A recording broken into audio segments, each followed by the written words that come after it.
Renungan Tetes Embun. Renungan Tetes Embun, hari Minggu tanggal 15 April 2025. Pengkhianatan bagi sang guru. Kutipan diambil dari Injil Yohanes sebab 13 ayat 21. Setelah Yesus berkata demikian, ia sangat terguncang, lalu bersaksi, "Sesungguhnya aku berkata kepadamu, salah seorang di antara kamu akan menyerahkan aku." Sobat Katolikana, ada kisah dari seorang direktur sebuah perusahaan yang terlalu percaya pada timnya, yakni kepada kedua asistennya, yakni A dan B, dan selama 3 tahun menjadi tangan kanan. Namun, ada sikap dan perilaku yang tidak terpuji dari mereka ini. Sering memanipulasi laporan proyek. Suatu saat ada audit internal menemukan penyimpangan dana 20 miliar. Asisten A dengan licik telah menciptakan proyek fiktif dan mengarahkan dana ke rekening proyek tersebut. Dan asisten B yang bertugas mengarsipkan dokumen, memalsukan tanda tangan sang bos sebagai otorisasi. Saat persidangan di pengadilan, si asisten A bersaksi dengan drama air mata. "Saya hanya mengikuti perintah pimpinan." Tapi yang menghancurkan dia adalah asisten B, yakni jaksa bertanya, "Apakah Anda mengenal terdakwa?" Asisten ini menjawab datar, "Tidak." Pertanyaan itu diulang 3 kali dan jawabannya selalu sama. Pimpinan terpana karena saat seminggu sebelumnya A masih menelponnya, "Tenang Pak, saya masih di pihak Bapak."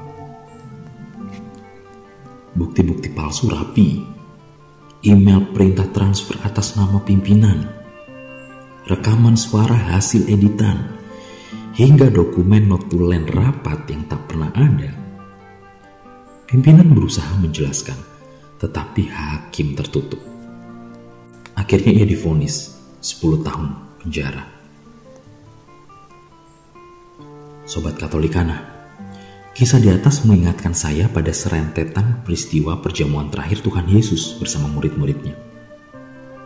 Sebuah perjamuan yang terakhir dengan sebuah teka-teki. Namun tak seorang pun menyadari tujuan kepergian Yudas selepas perjamuan itu. Kata Yesus dalam ayat emas di atas cukup menghentak para muridnya sehingga saling pandang satu sama lainnya. Yudas, salah satu murid Yesus yang cukup dekat dan disukainya, serta salah satu dari sanak saudaranya, dan bahkan bergaul karib dengannya. Ia yang tidak makan di antara hamba, melainkan duduk di meja yang sama dengan gurunya. Namun faktanya, tidak semua yang makan roti bersama-sama dengan Kristus adalah murid-murid sejatinya. Yudas meninggalkannya, berbalik menentang dia, dan keluar dari perkumpulan murid-muridnya. Setelah Yudas berkhianat, nampaknya Petrus nih yang naik panggung untuk membela Yesus mati-matian. Bahkan rela memberikan nyawanya pada Yesus. Pernyataan Petrus ini menuai peringatan Yesus kepada Petrus. Jawab Yesus, "Nyawamu akan kau berikan bagiku. Sesungguhnya aku berkata kepadamu, sebelum ayam berkokok, engkau telah menyangkal aku 3 kali. Sebuah penyangkalan oleh Petrus yang tak pernah direncanakan pun Yesus sudah tahu.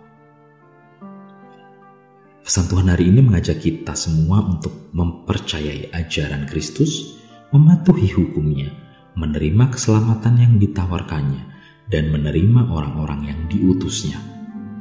Maka sama halnya kita menerima Yesus Kristus sendiri sebagai Tuhan. kita patut mengenang segala penderitaannya. Yesus mengalami pergumulan yang hebat dan menjadikan spiritualitas untuk menjadi pribadi yang militan mengikutinya. Marilah berdoa.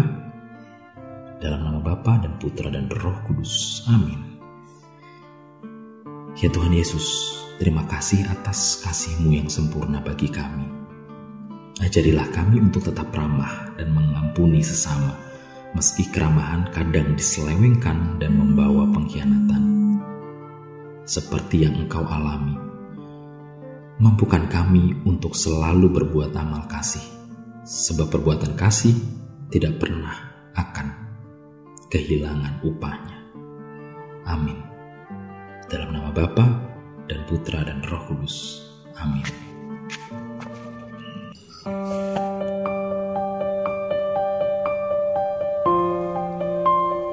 Demikian Anda telah mendengarkan Tetes Embun yang dipersembahkan oleh Radio Katolikana. Renungan Tetes Embun bisa Anda simak di Radio Katolikana, media sosial Radio Katolikana, dan YouTube Katolikana.